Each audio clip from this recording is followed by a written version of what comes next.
Welcome back to Investing Talk Podcast. Today we're looking at AST SpaceMobile. We are. And as usual, before we start, subscribe, like, and comment to this video to support the show. It really helps. So, ASTS. I was looking at the charts just before we started, and honestly, this ticker has been giving me whiplash. I can imagine. For years, this company has felt like the ultimate science project. You know, it's been floating around, promising the moon. Literally. Literally and figuratively, yeah, but without much to show for it. But now, looking at the data from just the last few weeks here in January 2026, the whole narrative seems to have violently shifted. It absolutely has. And you really hit the nail on the head with Science Project. That is exactly what it was. But what we're looking at right now is a company that's in the middle of that, well, that very dangerous but also very exciting transition from being a PowerPoint presentation to a commercial reality. No. And the stake, I mean, they couldn't be higher. We're talking about a company trying to bridge the digital divide for half the planet. While also trying to justify a valuation that has just gone parabolic. Exactly. Okay, so let's unpack this for everyone. For those who aren't familiar, what is the core promise here? Because satellite internet, that isn't exactly new. We've all seen Starlink dishes. Right. I have neighbors with them. What makes AST SpaceMobile different? That is the key distinction. It's the one thing you really have to understand to get the thesis. Starlink, a Viasat, all of them, they're incredible technologies, but they all require hardware. A dish. You need a dish, you need a proprietary terminal, a power source. You have to mount it somewhere with a clear view of the sky. Right. The core promise of AST SpaceMobile is direct-to-device 4G and 5G broadband that connects to standard smartphones. So no extra hardware at all. Zero. We're talking about the iPhone or the Samsung Galaxy that is in your pocket right now. Yeah. No special apps, no proprietary terminals. You walk outside, you look up, and your phone connects to a cell tower in space. Just like it would connect to a tower on a hill. Exactly. It removes all the friction. Which, I have to say, sounds a bit like science fiction. Or at least it sounds like something that works in a lab, but, you know, fails when it has to deal with atmospheric interference and orbital mechanics. It did sound like science fiction until December 24, 2025. Okay. What happened then? That was the game changer. That's when they launched Bluebird 6. And this isn't just another satellite. This thing represents the largest commercial communications array ever deployed in low Earth orbit. It's massive. Right. And critically, it validates that the technology can scale. They proved they can unfold these huge arrays in space and transmit directly to a handset on the ground. The science project phase is, for all intents and purposes, over. So the physics works. The engineering is sound. But as we know, good engineering doesn't always equal a good stock. What does this milestone actually mean for an investor? It means they're sitting on a potential $1 trillion market. I mean, think about it. You have roughly 3.4 billion unconnected people on the planet. Half the world. Nearly half the world. But, and this is a huge bow, but to capture that market, they have to execute this massive satellite rollout in the next 12 months. So they are walking a very, very tight rope between global adoption and, well, potential bankruptcy if they can't scale fast enough. Well, speaking of bankruptcy, let's strip away the hype and look at the actual balance sheet. Let's do it. Because space lasers and orbital towers sound fantastic, but cash flow is reality. I'm looking at the revenue trajectory, and I see this huge percentage jump, but the absolute numbers are, well, they're still small. You're right to look at the raw numbers. The revenue trajectory is where we see the first sign of that inflection point I mentioned. If you look at Q3 of 2025, revenue came in at about $14.7 million. Which is, I mean, for a telecom company, that is peanuts. Oh, it's nothing. Verizon makes that in minutes. But you have to look at the rate of change. That figure is up over 1,200% year over year. 1,200% is impressive relative growth, I'll give you that. But what about forward guidance? Is this a one-off spike from, I don't know, a government contract, or is this sustainable commercial revenue? It looks like the start of the snowball. The projection for March 2026 earnings, which are coming up fast, is an expected revenue of $39.03 million. Okay. And that would represent a 1,932% increase year over year. So we are seeing that exponential growth start to kick in as the partnerships begin to monetize. Hold on, I have to play the skeptic here. You're throwing around 9,900% growth figures, which sound amazing in a headline. But we have to look at the burn rate. They are still operating at a massive loss. In the last reporting period, they posted a $303.83 million net loss on that $14 million in revenue, that is ugly. It is. They're burning furniture to keep the house warm. The Hmm. margins are just not there because they're still building everything. That's a fair critique, and I won't sugarcoat the loss. It's heavy. But you have to put it in the context of the CapEx cycle of building a constellation, where you don't build a global telecom network for free. It's like building a railroad. You have to lay all the track, thousands of miles of it, before you can sell a single ticket. The loss is ugly, yes, but it is purely CapEx. They're building the factory in space. True. But history is littered with railroads that went bankrupt while laying the track. So let's talk about their financial health, their cash position, because that determines if they even survive long enough to sell those tickets. Okay. They recently raised $1 billion in convertible senior notes due in 2036. A crucial move. And they also repurchased $50 million of older notes to save about $13.5 million in interest. So it was smart. A $1 billion raise gives them a total cash buffer of what, roughly $1.2 billion. Yep. That's a lot of dry powder. But from a shareholder's perspective, we have to be clear about what convertible senior notes means. That's debt that can turn into equity. It's potential dilution hanging over the stock. I see it a bit differently. That $1 billion isn't just debt, it's a runway.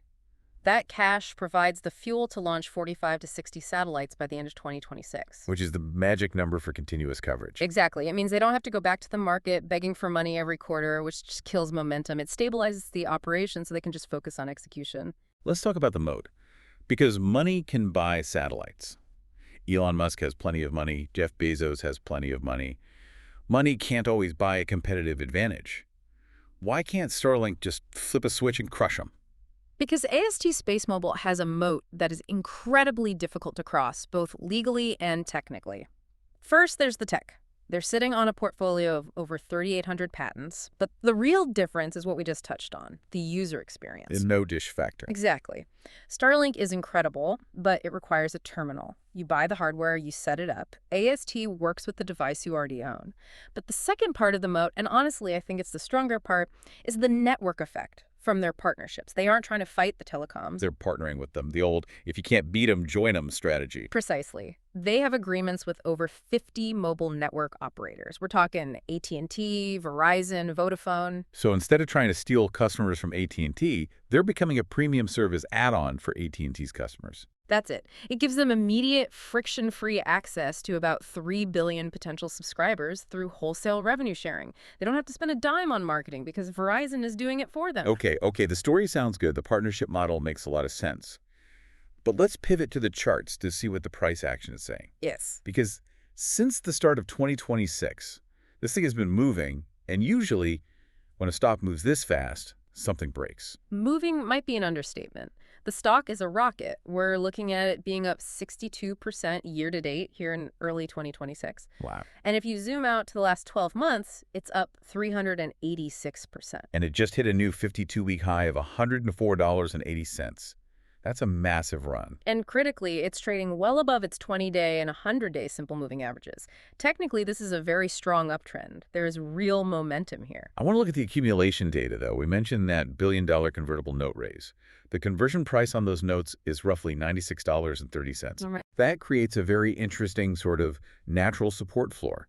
You have institutional investors who are willing to lend money with an equity upside that kicks in at $96.30. Which tells you the smart money sees value north of that number. It does. And the stock's holding above that. We saw a small pullback recently down to around $99.76, probably just profit-taking. But I see that as healthy consolidation. Shakes out the weak hands while the institutions hold the line right near that conversion price. Speaking of holding the line, we have to talk about insider activity. This is usually one of my favorite indicators, but I'm a bit torn on this one. I think I know what you're going to say. Director Keith R. Larson, he stepped in on December 10th, 2025, and bought 675 shares. Spent about $49,000. Yeah. I mean, $49,000 for a director of a publicly traded space company? That's like you or me buying a sandwich. It's not exactly betting the farm. It's not about the size of the purchase, it's about the timing. He bought before the Bluebird 6 launch. And maybe more importantly, he bought even though the Q3 results were seen by some as disappointing. Okay. When you see an insider buying at these high valuations right before a major catalyst, that is a huge vote of confidence. He knew the tech worked. He knew it was coming. It's a signal, not a volume play. Fair enough. It's a signal, even if it's a faint one. But the signal from retail is deafening. In late December, ASTS was in the top 5 most discussed stocks on Reddit's Wall Street Bets and on X. The retail army is here. Which adds volatility, for sure. It makes the stock swing wilder than it should. But it also provides a ton of liquidity and support on the dips. True. Retail loves it, but let's see what the analysts and the news cycle are actually saying. Because usually when retail is this excited, the institutional analysts are rolling their eyes and issuing sell ratings. Surprisingly, the quantitative scoring is actually backing the bulls on this one. I'm looking at the data now. 4 out of the last 5 major headlines are rated bullish. The sentiment scores are high, and the headlines driving that are specifically Bluebird's 6 launch, which scored a .73, and the news about the new satellite factories in Texas and Florida. The algorithm loves expansion. It sees new factory and reads that as future demand. But the humans are a bit more divided. Let's look at the analyst wars, because there is a serious disagreement happening on Wall Street right now. It's a total battleground. On the bull side, you've got Deutsche Bank. They just raised their price target to $137, all the way up from $81. Clear Street is also at $137. $137 is a significant upside from here. What's their rationale? Are they just chasing momentum? No, Deutsche Bank is looking at the long game. They see a path to 40% EBITDA growth by 2030. They're applying a 20x valuation multiple because they believe that partnership model justifies a premium. So they're valuing it like a software company, not a hardware company. Exactly. High margin, recurring revenue. Okay, but we have to address the elephant in the room. Scotiabank issued a downgrade to sell on January 15. Right. The rationale was intense competition and slow customer adoption. And this raises a really important question about how analysts view these innovation timelines. It also triggered some legal headaches. We have to mention the Pomeranz law firm investigation. They're alleging securities fraud regarding launch delays, basically piggybacking off the Scotiabank downgrade. Look, those investigations are almost standard procedure when a high-flying stock gets a downgrade and dips. It's the ambulance chasing of the financial world. Yeah. But here's the fascinating thing about that Scotiabank downgrade. It feels backward-looking. How so? They cite slow adoption and execution risks. But the downgrade came after the successful manufacturing news and the Bluebird 6 validation. The company had just proved it can build and launch the massive satellites needed to speed up adoption. So you're saying the downgrade was based on old news? To me, the downgrade focuses on the friction of the past, while the Deutsche Bank upgrade focuses on the execution of the future. It feels like noise versus signal. Maybe. Yeah. Or maybe Scotiabank is the only one looking at the timeline realistically. Right. Let's be realistic. We have to look at the risks that could blow this whole thesis up. We do. Because if this goes wrong, it goes wrong in a big way. This isn't a slow decline. It's a binary outcome. Absolutely. This is not a savings account.